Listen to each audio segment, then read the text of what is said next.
Assalamualaikum warahmatullahi wabarakatuh. Perkenalkan, nama saya Kartika Nurfa Putri, NPM 220120100346. Tujuan saya membuat video ini yaitu untuk memenuhi ujian tengah semester mata kuliah Analisis Multivariat kelas C012 yang dimana diampu oleh Bapak Nurholis. Dan saya mengambil judul tentang pengaruh kepuasan kerja, beban studi, dan dukungan orang tua terhadap kepuasan hidup mahasiswa yang bekerja sambil kuliah. Yang dimana X1-nya itu kepuasan kerja, X2-nya beban studi, X3-nya dukungan orang tua, dan Y-nya kepuasan hidup mahasiswa. Oke, jadi yang pertama kita mencari jenis atau datanya terlebih dahulu. Berikut adalah data yang sudah saya cari. Data ini saya dapatkan dari saya menyebar kuesioner kepada seluruh mahasiswa UPN Veteran Jawa Timur, yang dimana saya mendapatkan 30 responden dari berbagai program studi. Oke, nah tapi objek yang saya ambil yaitu mahasiswa yang lagi bekerja sambil kuliah. Berikut ada data-data yang sudah saya cari seperti ini. Oke, lalu kedua, kita mencari uji instrumen validitas dan reliabilitas. Jadi cara mencari uji instrumen validitas dan reliabilitas ini kita lari ke SPSS. Jadi kita buka SPSS-nya terlebih dahulu. Setelah itu di data view, ya di data view ini kan masih kosong nih. Kita masukkan data yang dari kuesioner tersebut yang terletak di Excel tadi. Tarik Excel. Nah, jadi di sini saya mencari reliabilitas dan validitas dari X1-nya terlebih dahulu, yaitu kepuasan kerja. Oke, jadi kita copy terlebih dahulu. Kita copy semuanya sampai X1-nya sampai totalnya. Oke, kita copy. Lalu tuh kita masukkan di SPSS-nya. Kita paste, oke, seperti ini.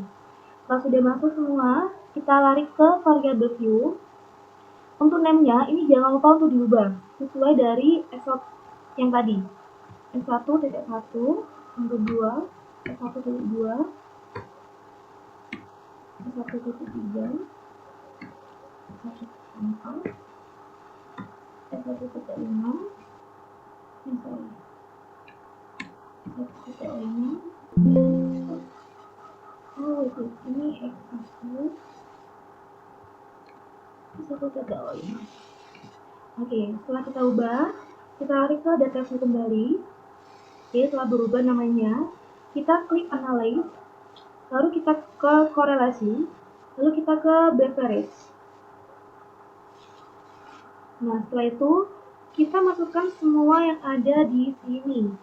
Oke, setelah semua kita klik OK. Nah, ini sudah tertara atau sudah muncul korelasi dari X1-nya yaitu kepuasan kerja. Oke, setelah kita mencari uji validity, kita selanjutnya mencari uji reliability. Dan dimana kita balik ke data view, kita klik analysis, lalu kita ke scale. Nah, misalnya ini kita pilih yang paling atas, reliability analysis. Setelah itu kita masukkan semuanya. Tapi kecualian X1 ini dikeluarkan kembali. Jadi kita butuh S1, S1, S1.2, S1.3, S1.4, dan S1.5-nya aja. Oke, setelah itu kita langsung klik OK. Nah, di sini sudah keluar uji reliability-nya, S1-nya. Begitupun juga dengan X2, X3, dan Y-nya. Jadi uji validitas dan reliabilitas dari S1, X2, S3, dan Y, kita dapat disimpulkan bahwa dari S1-nya sendiri di sini artinya signifikan karena nilai signya ini kurang dari 0,5. Jadi kebetulan dari data yang saya cari dari S1, X2, X3, dan Y, ini nilai signya ini kurang dari 0,5. Jadi dinyatakan nilainya signifikan. Lalu untuk uji reliabilitasnya itu kita baca dari Cronbach's alpha-nya. Untuk uji reliabilitasnya ini dilihat dari Cronbach's alpha-nya. Jika nilainya lebih dari 0,7 itu bisa dikatakan dia cukup reliable. Jika kalau datanya atau Cronbach's alpha-nya dinilai lebih dari 0,8 dinyatakan reliable. Kebetulan S1-nya reliabilitasnya ini cukup reliable. Untuk X2 ini lebih dari 0,9, jadi bisa dikatakan dengan sangat reliable. Untuk X3 di sini cron burst apelnya di nilai 0,9, jadi bisa dinyatakan dengan sangat reliable. Dan Y ini nilai cron burst alpha di 0,9, dia cukup atau sangat reliable juga. Jadi dari ketiga variabel dan Y yang saya temui di data saya ini antara X2 dan X3 ini sangat reliable, sedangkan X1-nya ini reliable aja karena dia di angka 0,7. Oke, setelah mencari uji instrumen validitas dan reliabilitas, kita juga sudah mencari uji asumsi klasik. Ada uji normalitas, uji multikolinearitas, dan uji kedastisitas. Dan terakhir kita mencari uji hipotesis yang dimana ini juga ada 4. Ada analisis koefisien determinasi, uji R, uji T, dan yang terakhir persamaan regresi. Oke, jadi kita mencari yang terakhir itu uji hipotesisnya. Oke, kita lari ke SISS-nya lagi. Kita membuat data baru. Untuk datanya kita juga sama dengan data sebelumnya. Jadi kita mengcopy di bagian totalnya aja, ya, di bagian jumlahnya aja. Oke, sebentar. X2 juga sama, kita copy yang jumlahnya saja. Oke, X3.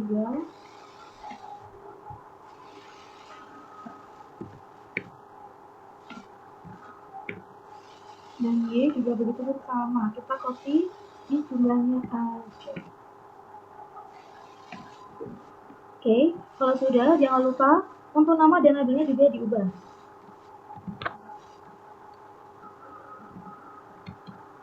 Oke, dan untuk label juga sama.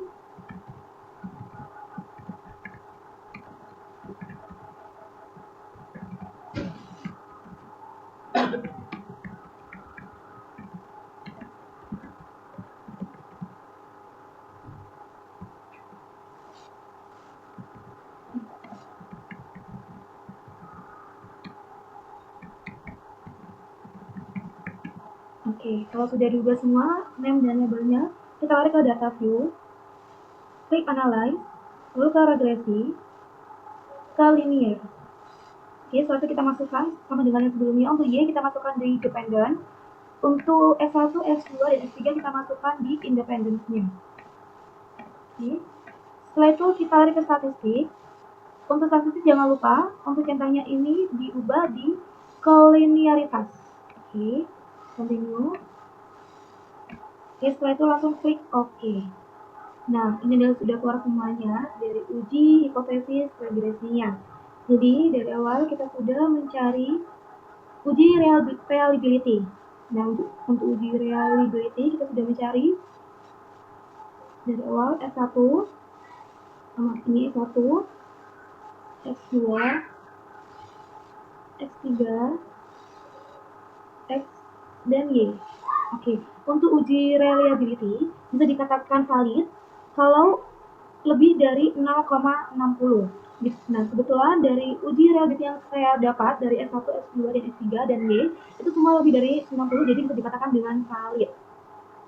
Oke, selanjutnya untuk uji validitas. Nah, untuk uji validitas seperti ini, dari X1, oke, X2, X3, dan terakhir Y. Untuk uji validitas, kita lihat dari signifikannya. Untuk signifikan, kalau kurang dari 0,5, jadi bisa dikatakan dengan signifikan. Begitupun juga data yang saya punya, itu semua kurang dari 0,5, jadi bisa dikatakan dengan signifikan. Oke, yang kedua kita mencari uji asumsi klasik. Yang pertama itu uji normalitas. Untuk uji normalitas, kita dapat chart seperti ini dan ini. Oke, setelah itu ini adalah hasil dari uji asumsi klasik. Ada uji normalitas dan Kolmogorov. Oke, untuk Kolmogorov ini kita dilihat dari asidnya. Nah, untuk asid, jika lebih dari 0,5, bisa dikatakan data berdistribusi normal. Kebetulan data saya ini lebih dari 0,5, kalau bisa dikatakan 0,7, jadi data yang saya ambil ini normal. Lalu kita membaca dari interpretasi histogramnya.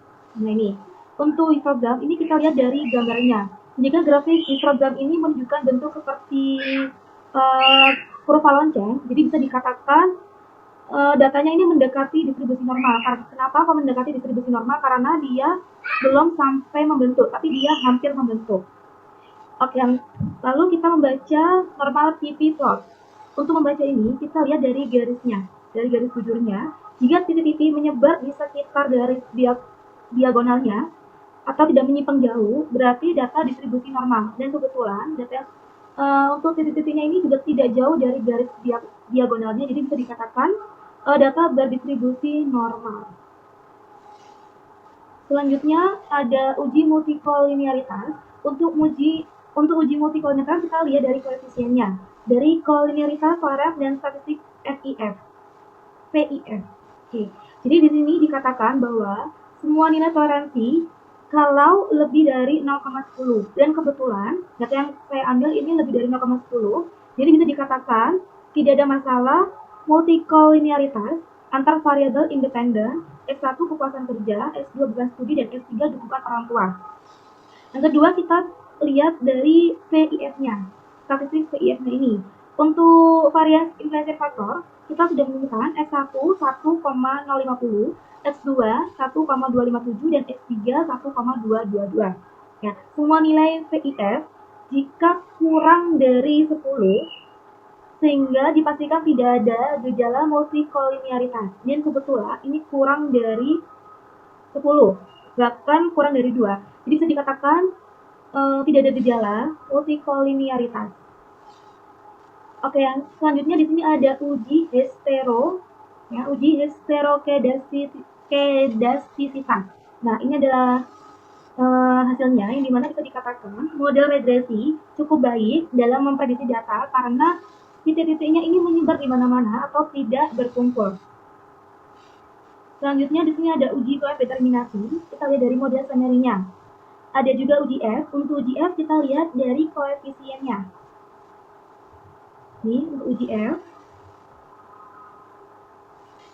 Lanjut ada uji T atau partial. Selanjutnya kita ada uji determinasi. Untuk uji determinasi kita bisa lihat di model summary-nya. Lalu ada uji F, kita bisa lihat di ANOVA-nya. Di tabel ANOVA ini adalah hasil dari uji F-nya. Lalu yang ketiga ada uji T atau partial, kita bisa dilihat dari koefisiennya. Berikut adalah hasil-hasil SPSS yang sudah saya cari dari data yang sudah saya sebar melalui kuesioner.